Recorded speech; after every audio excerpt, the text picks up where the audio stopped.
নমস্কার বন্ধুরা, রিমঝিমের রান্নাঘরের তরফ থেকে আপনাদেরকে স্বাগত। আমি আজকে সুজির লাড্ডু বানাবো। এখানে সুজি নিয়ে নিচ্ছি 1 কাপ। এইবার এর মধ্যে জল দিয়ে দিচ্ছি। একটা ব্যাটার বানিয়ে নিচ্ছি।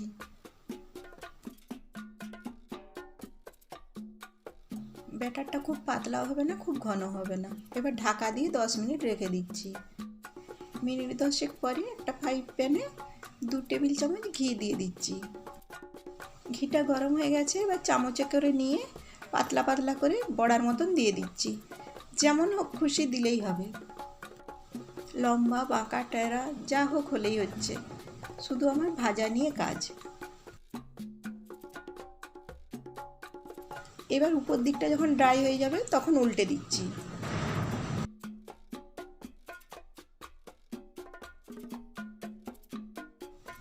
উল্টে পাল্টে বড়াগুলো ভেজে নিচ্ছি।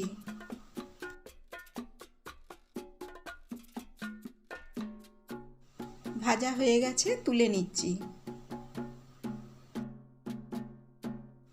আরও যে ব্যাটারটা আছে সেগুলো দিয়েও ভেজে নিচ্ছি। এবার বড়াগুলো ঠান্ডা করে মিক্সিং জারে ছিঁড়ে ছিঁড়ে দিয়ে দিচ্ছি।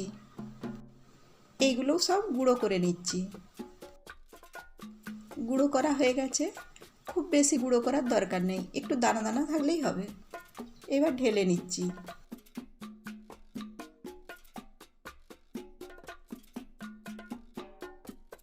এবার কড়াইতে 1/2 কাপ চিনি দিচ্ছি আর 1 কাপ জল দিয়ে দিচ্ছি।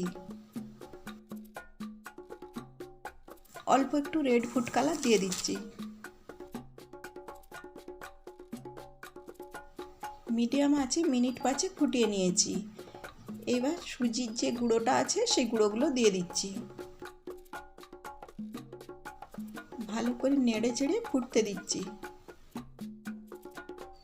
এর মধ্যে এবার কতগুলো চারমগজ দিয়ে দিচ্ছি।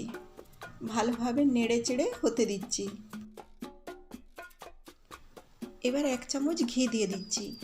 আমি এগুলো ঘিয়েতে ভেজেছিলাম, ওই জন্য আর বেশি ঘি দিলাম না। সাদা তেলে ভাজলে ঘি একটু বেশি দিতে হবে। নাড়তে নাড়তে সুজিটা যখন কড়া থেকে ছেড়ে আসবে তখন হয়ে গেছে বুঝতে হবে। এবার নামিয়ে নিচ্ছি।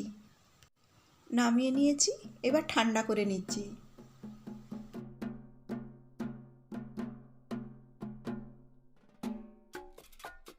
ঠান্ডা হয়ে গেছে। এবার হাতে অল্প একটু ঘি লাগিয়ে অল্প করে নিয়ে আর লাড্ডুর আকারে গড়ে নিচ্ছি।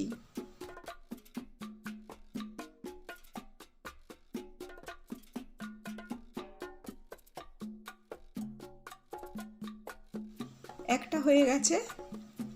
এইভাবে সবগুলোই তৈরি করে নিচ্ছি। এই লাড্ডুটা খেতে কিন্তু খুব সুন্দর হয়।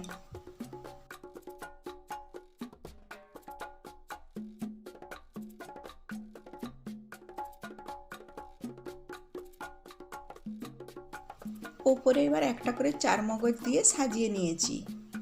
রেডি হয়ে গেছে সুজির লাড্ডু।